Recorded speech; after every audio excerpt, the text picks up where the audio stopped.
Hi, I'm Leigh Vickery, Brookshire's food and family contributor. Today we're cooking a Cajun recipe. I brought my friend Cedric Fletcher. How are you? I'm great. How are you? I'm great. Good to cook with you again. Yes, definitely. Cedric is the owner and chef of Zaza Restaurant in Tyler and Fat Cats Restaurant in Tyler. So he is going to make us one of his specialties today. Tell us what you're making. We're going to make Redfish Parmesan. Redfish Parmesan. I've had this before. Actually, we've cooked together before.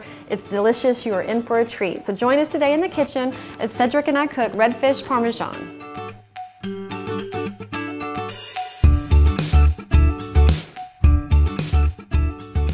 Our first step, Cedric, tell us what we're going to do. Well, first thing we're going to do is we are going to make our breading. For the redfish? Yes, for the redfish. All right. So it's just like any other Parmesan, a chicken Parmesan or an eggplant Parmesan. Sure. You're going to have breadcrumbs. Right. And we have our grated Parmesan cheese right here. And what's in there? There's something fun in there too. Something fun. Give it some spice. Add a little bit of spice to it. So we have red pepper flakes. Yum. And we have a little salt and garlic powder. I thought I could smell that. Also. Okay, so you're going to mix these two together? Yes, we are. Okay, you can go ahead. All right.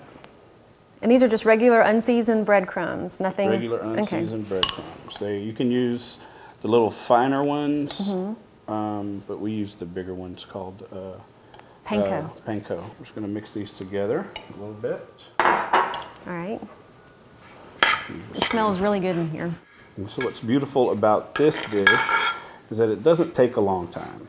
And once you have all of your ingredients, it's a little bit of prep work, and you know what? You're ready. You can have dinner for your friends or for your family within an hour. All right, so we've got our breadcrumbs ready, and here's your redfish. The redfish, okay. And what are you doing? What's in your gravy boat? In my gravy boat, it's not gravy. Well, yeah. It is gravy for some Italians. Sure, they put this on everything. We're just gonna some good olive oil. A little extra virgin olive oil on our redfish. And that just helps to stick to it, the breadcrumbs? It's gonna help the breadcrumbs stick. And it also imparts flavor in it also. Definitely. Yes. All right, so you just coat them in the olive oil. And put them in the olive oil. Sure. So no egg wash, anything at all, just simple. We don't need egg wash. Yeah. You know, a lot of people think you need to cook with egg wash, but you know, with things being vegan now, we have other ways of doing things. That's right. So you just need light coating. There you go. All right. I can be your sous chef today. Thank you very much. You're welcome.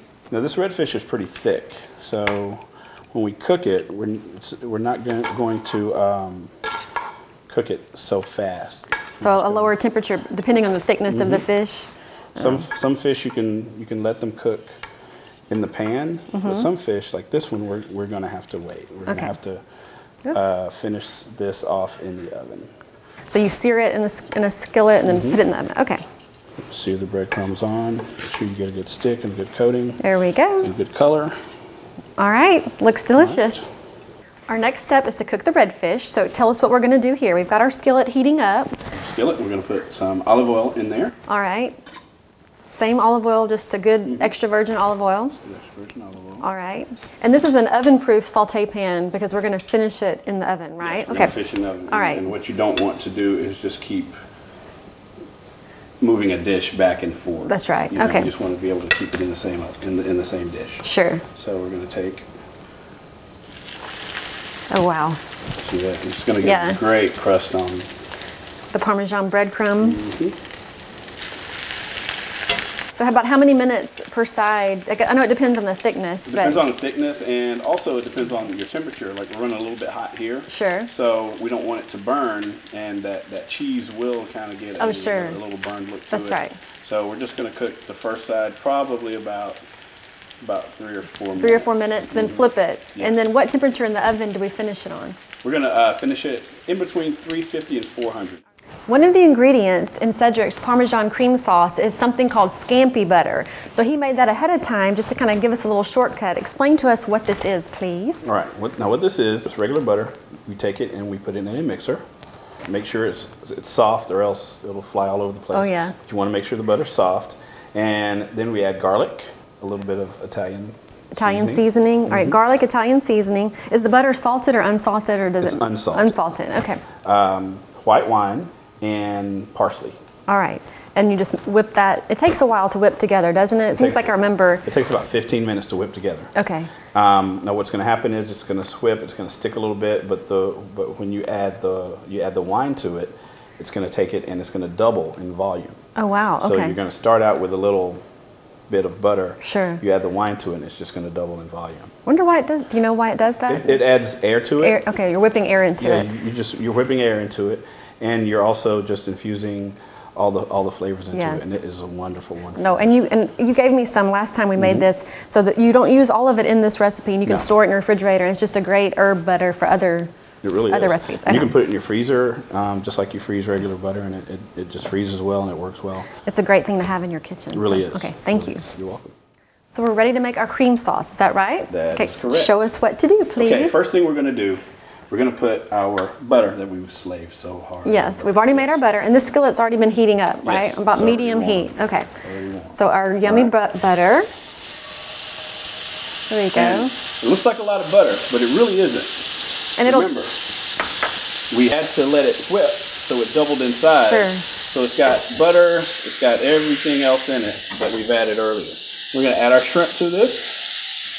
And these are just peeled, raw peeled, shrimp. raw, Great. shrimp. Stir that up a little bit. We can turn it down just a little bit. Sure. Now we're going to add the crawfish tails. Now the crawfish tails, they already come cooked. So we're not going to cook those very long. Sure. So while you're waiting on your shrimp to get done, make sure they're done. Make sure they're starting to turn pink. Yeah. Then we're going to add the crawfish tails to the dish. Are those seasoned crawfish tails? Those are not seasoned crawfish plain, tails. Yes. Plain. They're not seasoned. Just plain crawfish. Cooked crawfish tails. Okay. Now they're gonna pick up the flavor from the rest of everything else. Crab meat. Okay. Right here. So we're just gonna give these a stir here. So this is a sauce you would make while your fish is cooking, kind of. Yes. It doesn't take very long. It doesn't take long at all. Not long at all. Now what we're gonna do. We have a little sun-dried tomato pesto here. Oh wow, yum. And that's got all of the ingredients as the regular pesto. Sure. Except for the sun-dried tomatoes are added to it also. Does it have basil too? And it has a little bit of basil, not as much. So a little bit is going to add so much flavor to it. So now we're going to put our cream in. Okay. This is just regular heavy whipping cream. Yes. All right. Just about a cup. Regular heavy cream. We're going to probably do a little bit less than a cup. Yeah. All right. Now what's going to happen here is, as it cooks, as it boils, the sauce is going to begin to thicken. All right. As with cream. Sure. So it's okay to let it to boil. Yes. Bring it back to a boil. Okay. It's going to bring it back to a boil.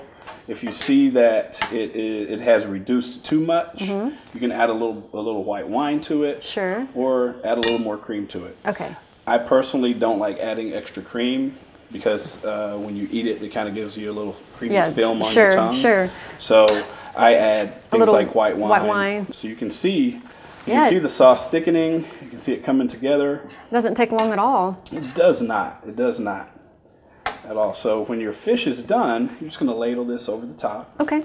And then serve it. You serve over vegetables with rice. We're going to serve it over vegetables today. All right. Okay, good. Smells so good in our kitchen today. Tell us how we're going to finish this off. These are julienne vegetables, or what did you call them? Julienne vegetables. Okay. So this is zucchini and... The zucchini, there's squash and carrots. Carrots, and you just slice them really thinly and you saute them really gently in the Scampi butter, right? Yes. Okay, so that's what we're going to put the fish on. Instead of a carbohydrate, you got some good vegetables. All right, so tell us what's next. All right, next we're going to just put the fish right here. All right. So this makes a really pretty presentation too if you're having a dinner party. It really does. You can see the redfish is cooked all the way through. And you'll know that because it's white all the way through. It's white all the way through, and you can test it. You can take a toothpick or a knife or whatever you like and just put in. All right, and then our sauce is finished. It's been reduced, so you're just going to top it with that? Just going to top it with the sauce. Got some good Louisiana crawfish and shrimp. Some Gulf crab meat in here. It is a wonderful dish, and you will impress anybody. All right, now what we're going to do is going to drop a little tomato in. So just little garnished cherry tomatoes and a little fresh basil. Fresh basil. So pretty. It's beautiful. And you garnish it with a little basil leaf right there. Perfection. Voila. Thank you very much. You're so very welcome. Thank you.